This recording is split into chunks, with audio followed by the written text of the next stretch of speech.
नमस्कार, मी प्रभाकर लोंढे, खडतर प्रवास वर्तमानपत्राचा तथा खडतर प्रवास यूट्यूब चॅनलचा मुख्य संपादक। आज आपण भाजप सरकार खरंच मातंग समाजावर प्रेम करताय का हा विषय घेतला आहे। कारण मातंग समाजाचे जे लीडर आहेत, स्वतःला पुढारी म्हणून घेणारे, ते सर्व एक संघटन तयार करतात आणि मातंग समाज माझ्या पाठीमागे आहे, एवढा समाज माझ्या पाठीशी आहे म्हणून चक्क भाजपला पाठिंबा देतात, जाहीर पत्र काढतात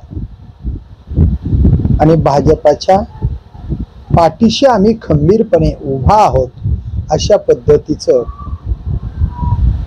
भाजपचे नेते देवेंद्र फडणवीस यांना सांगतात। आजचं वास्तव चित्र असं आहे की मातंग समाजामध्ये सकल मातंग समाज असे एक नाव पुढे आणलंय आणि त्या सकल मातंग समाज या नावामध्ये संघटना निर्माण करण्याचा त्यांचा एक प्रयत्न आहे। आता सकल मातंग समाज म्हणजे समाजाचं नाव ठेवलंय आणि त्या समाजातल्या सर्वच विविध संघटनेच्या माणसाने या नावाला बघून या संघटनेच्या अध्यक्षतेखाली काम करावं अशी एक त्या सकल मातंग समाजाच्या कार्यकर्त्यांची भावना आहे। आणि मग ही सकल मातंग समाज ही नाव घेऊन पुढे जाणारे माणसं कोणाचे आहेत, तर हे सगळे भाजप प्रेमित आहेत, भाजपाच्या या पक्षाला अटॅच आहेत ते। का तर अ ब क ड असं वर्गीकरण मातंग समाजाला आरक्षण मिळालं पाहिजे ही भूमिका घेऊन हे मातंग समाजाचे माणसं, नेते, लीडर भोळ्या अपेक्षेने या देवेंद्र फडणवीसच्या पाठीशी आहेत। पण देवेंद्र फडणवीस या आताच्या मुख्यमंत्र्यांना आणि पूर्वीच्या विरोधी पक्ष नेत्यांना वळखा वेळेत। याचं कारण असं आहे, महाराष्ट्रामध्ये 10 वर्षे यांची सत्ता आहे, फक्त मधल्या काळामध्ये 2.5 वर्षे दुसऱ्याकडे होती। केंद्रामध्ये 11 वर्ष भाजपाची सत्ता आहे। आता या लोकांना मातंग समाजाला आरक्षण देण्यासाठी अडचण काय? सत्ता तुमची आहे, बहुमत तुमच्याकडे आहे, हायकोर्टाने जबाबदारी तुमच्यावर टाकली की अ ब क ड करून मातंग समाजाला मुख्य प्रवाहात आणण्यासाठी आरक्षण देता येतं असं राज्य सरकारकडे हायकोर्टाने किंबहुना सर्वोच्च न्यायालयाने सुद्धा, कारण भाजपाचं सरकार केंद्रात सुद्धा आहे। मग अडचण काय मातंग समाजाला मुख्य प्रवाहात आणण्यासाठी, आरक्षण देण्यासाठी हात कोणी धरले? देवेंद्र फडणवीस यांचे, भारताचे पंतप्रधान नरेंद्र मोदी यांना कुणी अडवलंय? खरं प्रेम आहे ना? हिंदू धर्माला बिलगून असणारा मातंग समाज, हिंदू म्हणून जर मातंग समाजावर प्रेम करत असाल तर मग अद्याप मातंग समाजाला आरक्षण का मिळत नाही? हे झालं तुमचं 2014 पासून पुढे। पण पूर्वीचा काळ आठवा, तत्कालीन मुख्यमंत्री सुशील कुमार शिंदे यांनी 1 ऑगस्ट 2003 ला क्रांतीवीर लहुजी वस्ताद साळवे मातंग समाज अभ्यास आयोग नेमला आणि आरक्षण देण्याची प्रक्रिया चालू केली होती। मातंग समाजाची महाराष्ट्रात जनगणना सुद्धा झाली आणि या आयोगाने साधारणपणे 7 ते 8 वर्ष काम केलं। अहवाल सादर झाला सरकारकडे, पण दुर्दैवाने काँग्रेस राष्ट्रवादीचं सरकार बदललं. जर काँग्रेसचं सरकार राष्ट्रवादीचं सरकार सत्तेत असतं तर आतापर्यंत न्याय मिळून आता मातंग समाजाचे हजारो पोरं कामाला लागले असते. हे वास्तव चित्र आहे. कारण काँग्रेस राष्ट्रवादीचं सरकार बोलकं नव्हतं, काम करणारं होतं. कारण या सरकारने 1985 ला अण्णाभाऊ साठे आर्थिक विकास महामंडळ मातंग समाजासाठी दिलेलं आहे आणि यामुळे काँग्रेसवर लोकांचा विश्वास आहे. तत्कालीन पंतप्रधान इंदिरा गांधी 1984 ला त्यांनी अण्णाभाऊ साठे आर्थिक विकास महामंडळ मातंग समाजाला द्या असा आदेश केला. दुर्दैवाने इंदिरा गांधी या देशासाठी शहीद झाल्या, त्यांना मारलं गेलं आणि मरून गेल्या तरी मातंग समाजाला अण्णाभाऊ साठे विकास महामंडळ देऊन गेल्या. तत्कालीन मुख्यमंत्री वसंतदादा पाटील साहेब यांनी मातंग समाजाला अण्णाभाऊ साठे आर्थिक विकास महामंडळ कायमस्वरूपी दिलं. हे मातंग समाजाचा आर्थिक स्तर उंचावण्याचं काम, शैक्षणिक स्तर उंचावण्याचं काम, सामाजिक स्तर उंचावण्याचं काम काँग्रेस राष्ट्रवादीने केले. आता 2014 पासून तुमचं सरकार आलं, आता 2025 आहे. 11 वर्ष झालं केंद्रामध्ये सरकार आहे. नरेंद्र मोदी यांना मातंग समाजाला मुख्य प्रवाहात घेण्यासाठी कुणी अडवलेलं नाही, कुणी विरोध सुद्धा करू शकत नाही. एकदा पंतप्रधानाने निर्णय घेतला तर तो देशाला मान्य करावा लागेल. देवेंद्र फडणवीस, अजित पवार आणि एकनाथ शिंदे हे त्रिकूट जर यांनी विचार केला तर एका दिवसामध्ये मातंग समाजाला आरक्षण देऊन टाकतील ते आणि मातंग समाजाला मुख्य प्रवाहात आणतील. पण मन मोठं पाहिजे. आहे का मन मोठं? आणि जर असतं तर या 10 वर्षामध्ये मातंग समाजाला आरक्षण का दिलं नाही, हा मुख्य प्रश्न आहे. तर अज्ञान मातंग समाजाच्या कोपराला गुळ लावून सतत 10 वर्ष भाजपाचे माणसं मातंग समाजाचं मतदान घेतात. पण मातंग समाजाचं परिवर्तन करण्यासाठी, शैक्षणिक स्तर उंचावण्यासाठी, सामाजिक आर्थिक स्तर उंचावण्यासाठी मातंग समाजाला अ ब कड करून लोकसंख्येच्या प्रमाणात अद्याप आरक्षण दिलेलं नाही. म्हणून देवेंद्र फडणवीस, पंतप्रधान नरेंद्र मोदी यांना वेळीच ओळखा.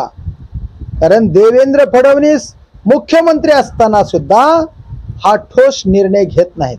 ते म्हणतात म्हणे त्यांचे सकल मातंग समाजाचे कार्यकर्ते, त्यांना बिलगुन असणारे कार्यकर्ते म्हणतात, देवेंद्र फडणवीस म्हणाले की महाराष्ट्रामध्ये तुमची एकजूट दाखवा, तुमचा उठाव दाखवा, तुमची ताकद दाखवा.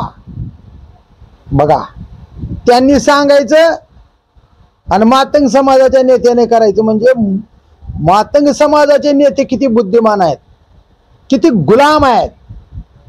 त्यांनी सांगावं, ह्यांनी करावं. अरे, मातंग समाजाचा जर खरा स्वाभिमान असेल मातंग समाजाच्या नेत्यांना, तर समाजासाठी मरा आणि समाजासाठी काम करा. तुम्ही समाज पाठीशी आहे म्हणून सांगता आणि देवेंद्र फडणवीसला निहून बांधता, भाजपाला बांधता, आणि ते भाजपाचे माणसं तुमच्या कोपराला गुळ लावून फक्त मतदान घेतात. हा स्वार्थ भाजपाचा मातंग समाजाच्या नेत्याला दिसत नाही का? मातंग समाजाचे नेते सुद्धा आपलं चांगलं झालं, काय करायचं आम्हाला समाजाहून, ही भावना मातंग समाजामध्ये भाजपात काम करणाऱ्या नेत्याकडे दिसते. म्हणून सकल मातंग समाजामध्ये इतर पक्षातले कार्यकर्ते दिसत नाहीत मातंग समाजाचे. फक्त भाजपाच्या कळपात असणारे सकल मातंग समाजाचे कार्यकर्ते म्हणजे सकल मातंग समाज म्हणायचं. आणि भाजप प्रेरित असणाऱ्या मातंग समाजाचे नेतेच फक्त भाजपामध्ये काम करतात, हे वास्तव चित्र आहे. बरं, भाजपाच्या महाराष्ट्राचे मुख्यमंत्री देवेंद्र फडणवीस यांनी अमित गोरखे यांना आमदार बनवलं. मग रात्रंदिवस अमित गोरखे हे देवेंद्र फडणवीस सोबत काम करतात, तन मन धनानं काम करतात. आणि अमित गोरखे यांचा पीए रात्रंदिवस घरावर तुळशी पात्र ठेवून त्यांचं पीए म्हणून काम करत होते. त्यांच्या पत्नीला जीव गमावा लागला फक्त 10 लाख रुपयासाठी. मग अमित गोरखे जर आपल्या पीएवर एवढं प्रेम करत होते, तर मग अमित गोरखे यांनी पीएच्या पत्नीच्या विलाजासाठी हॉस्पिटलला 10 लाख रुपये का भरले नाहीत? खरं प्रेम आहे ना, तर का भरले नाहीत? त्यांची पत्नी गेली म्हणजे त्यांचं घर उद्ध्वस्त झालं, तरी सुद्धा अमित गोरखे यांनी पीएची पत्नी वाचवली नाही. सरकारच्या योजनेच्या आशेवर अमित गोरखे राहिले का? अमित गोरखे आमदार असून त्यांच्याकडे 10 लाख रुपये नाहीत,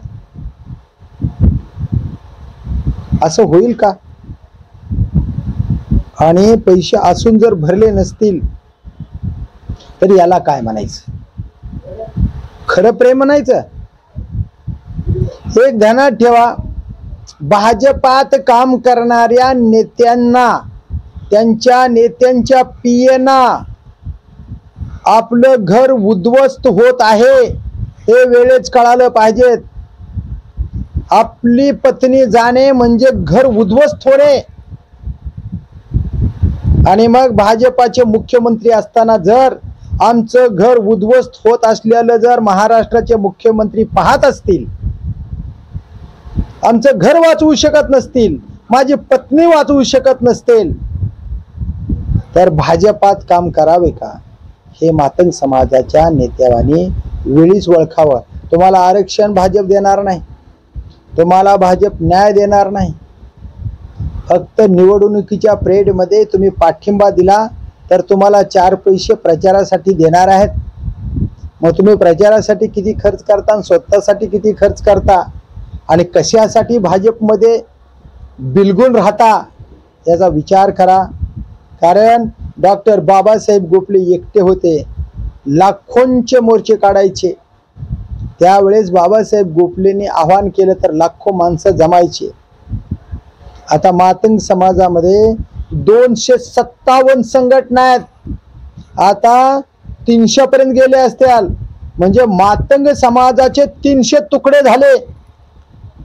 म्हणजे मातंग समाज एकजूट नाही हे वास्तव चित्र आता महाराष्ट्रानं ओळखलेलं आहे. आणि म्हणून देवेंद्र फडणवीसनं मात्र चांगलं ओळखलं आहे. फोडा झोडा आणि राज्य करा. जो मोठा गट आहे त्याला प्रचारासाठी जास्त देणगी, जो छोटा गट आहे त्याला प्रचारासाठी जरा कमी देणगी. आणि त्या देणगीतून स्वार्थ साधणारे नेते स्वतःचं भलं करायलेत का समाजाचं भलं करायलेत हे आता मातंग समाजानं ओळखायचं. आणि कुणाच्या पाठीशी राहायचंय आणि कुणाच्या पाठीमागे नाही राहायचंय हे मातंग समाजाने ओळखा.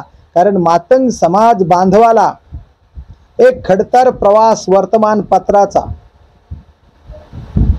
संपादक आणि यूट्यूब चॅनलचा संपादक, शिवाय न्यू भारतीय टायगर सेनेचा संस्थापक अध्यक्ष, मातंग समाजाचं काम करणारा, 1985 पासून डॉक्टर बाबासाहेब गोपले यांच्या सोबत काम करणारा नेता प्रभाकर लोंढे म्हणून हे जर विश्लेषण योग्य असेल तर कमेंट बॉक्समध्ये कळवा आणि चुकला असेल तर चुकतंय म्हणून कळवा, काही हरकत नाही, मी सुधारणा करेन. पण देवेंद्र फडणवीस आणि नरेंद्र मोदी, भारताचे पंतप्रधान नरेंद्र मोदी आणि महाराष्ट्राचे मुख्यमंत्री देवेंद्र फडणवीस यांना जर खरं मातंग समाजाला आर्थिक, सामाजिक, शैक्षणिक प्रगतीकडे आणायचं असेल, यांचा स्तर जर उंचवायचा असेल तर यांना कुणीही अडवलेलं नाही. यांनी तात्काळ मातंग समाजाला अ ब क ड करून वर्गीकरण करून मातंग समाजाला स्वतंत्र लोकसंख्येच्या प्रमाणात आरक्षण द्यावं आणि मातंग समाजाची प्रगती करावी. एवढीच आता नरेंद्र मोदी भारताचे पंतप्रधान आणि देवेंद्र फडणवीस महाराष्ट्राचे मुख्यमंत्री यांच्याकडे अपेक्षा आहे. फक्त मातंग समाजाचा मागील 10 वर्षापासून तुम्ही वापर करून घेतात, आता तरी पुढं मातंग समाजाच्या या अज्ञान आणि प्रामाणिक असणाऱ्या समाजाचा तुम्ही वापर करून घेऊ नका. आणि जर तुम्ही वापर करून घेतला तर येणाऱ्या काळामध्ये मातंग समाज भाजपाच्या पाठीशी राहणार नाही, तो निश्चित काँग्रेसच्या पाठीमागे राहील. कारण काँग्रेसनं अण्णाभाऊ साठे महामंडळ देऊन दाखवलं आहे. क्रांतीवीर लहुजी वस्ताद साळवे मातंग समाज अभ्यास आयोग 1 ऑगस्ट 2003 ला तत्कालीन मुख्यमंत्री सुशील कुमार शिंदे यांनी दिलेला आहे. तसं तुम्ही विधायक काम कराल का, याकडेच आता जनतेची मातंग समाजाची अपेक्षा आहे. पण त्यापूर्वी मातंग समाजाच्या नेत्यांना आवाहन करतो, तुम्ही काम करायला विश्वास ठेवून तुमचं मनपूर्वक अभिनंदन. कारण तुम्हाला वाटत असेल की मातंग समाजाला न्याय निश्चित भाजप सरकार देणार आहे, पण मला गॅरंटी नाही. कारण मातंग समाजाला फसवण्याचं काम देवेंद्र फडणवीसनेही केले आणि नरेंद्र मोदींनीही केले. तर मातंग समाजामध्ये माझी संघटना मोठी आहे म्हणणाऱ्या नेत्यांनी विचार करावा आणि आपल्याला वापरून घेत आहेत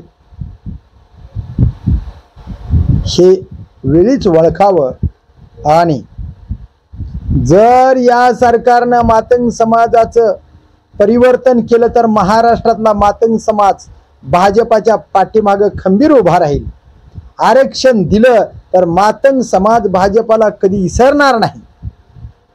पण जर धोका दिला तर मातंग समाज भाजपाच्या सोबत कधी जाणार नाही, हे लक्षात घ्या.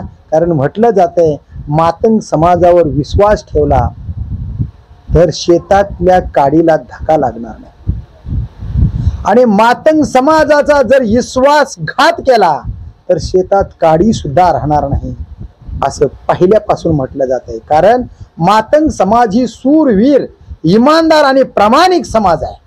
धोका देणाऱ्या माणसाला 100% धोका देणार, हा मला विश्वास आहे. कारण मी मातंग समाजाचा नेता आहे, मला गॅरंटी आहे. जर भाजपाच्या नरेंद्र मोदी महाराष्ट्राच्या देशाच्या राजकारणाचा महामेरू असणारे देशाचे पंतप्रधान नरेंद्र मोदी यांनी वेळीच ओळखावं आणि महाराष्ट्राचे मुख्यमंत्री देवेंद्र फडणवीस यांनी वेळीच ओळखावं आणि मातंग समाजाला न्याय द्यावा, मातंग समाजाला आरक्षण द्यावं. जर नाही दिलं तर तुमचं भाजप सरसपाट केल्याशिवाय मातंग समाज राहणार नाही, याची तुम्ही नोंद घ्यावी.